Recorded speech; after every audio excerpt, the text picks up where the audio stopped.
ಇವತ್ತಿನ ದಿನ ಈ ಶುಭ ಸಂಜೆಯಲ್ಲಿ 8ನೇ ವರ್ಷದ ಕುರಾನ್ ಪ್ರವಚನ ಕಾರ್ಯಕ್ರಮವನ್ನು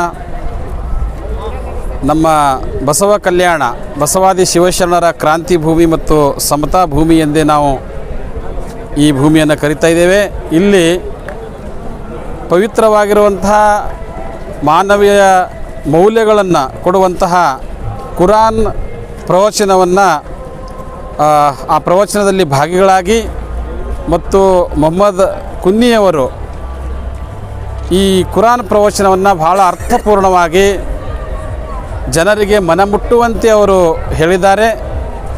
ನಮಗೂ ಕೂಡ ಈ ಒಂದು ಕಾರ್ಯಕ್ರಮದಲ್ಲಿ ಭಾಗಿಯಾಗಿ ತುಂಬ ಖುಷಿಯಾಯಿತು. ಈ ಮುಖಾಂತರ ನಾನು ಜನಗಳಿಗೆ ಸಂದೇಶವನ್ನು ಕೊಡಲು ಇಚ್ಛಪಡ್ತಾ ಇದ್ದೇನೆ. ಎಲ್ಲ ಧರ್ಮಗಳ ಮೂಲ ಉದ್ದೇಶ ಒಂದೇ ಇದೆ, ಮಾನವೀಯತೆ, ಪ್ರೇಮ.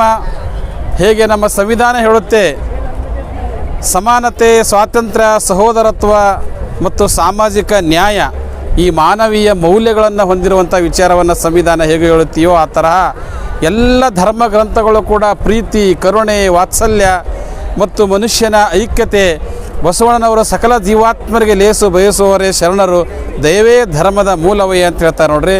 ಅಂತಹ ವಿಚಾರವನ್ನು ಈ ಕುರಾನ ಹೊಂದಿದೆ. ಅಂತಹ ಕುರಾನದ ತತ್ವ ಇರ್ಬೋದು, ಬಸವಾದಿ ಶಿವಶರಣರ ತತ್ವ ಇರ್ಬೋದು, ಮತ್ತು ಬುದ್ಧನ ತತ್ವ ಇರ್ಬೋದು, ಮಹಾವೀರರ ತತ್ವ ಇರ್ಬೋದು, ಯೇಸುವಿನ ತತ್ವ ಇರ್ಬೋದು, ನಮ್ಮ ದೇಶದ ಅನೇಕ ಸಂತ ಮಹಾತ್ಮರ ವಿಚಾರ ಏನು ಮಾನವೀಯ ಮುಕ್ತಿಯ ವಿಚಾರ ಏನಿದೆ ಅಂತಹ ವಿಚಾರವನ್ನು ನಾವೆಲ್ಲರೂ ಪಡೆದು ಇದರ ಈ ಕುರಾನ ಪ್ರವಚನದ ಲಾಭವನ್ನು ಪಡೆದು ನಾವೆಲ್ಲರೂ ಮಾನವರಾಗಿ ಆ ಭಗವಂತನ ಮಕ್ಕಳಾಗಿ ಅಣ್ಣ ತಮ್ಮರಂತೆ ಈ ದೇಶದಲ್ಲಿ ಬದುಕಬೇಕು ಅನ್ನುವಂಥ ಸಂದೇಶವನ್ನು ಇವತ್ತಿನ ದಿನ ನಾನು ನಿಮ್ಮೆಲ್ಲರಿಗೂ ಕೊಡ್ತಾ ಇದ್ದೇನೆ. ಧನ್ಯವಾದಗಳು.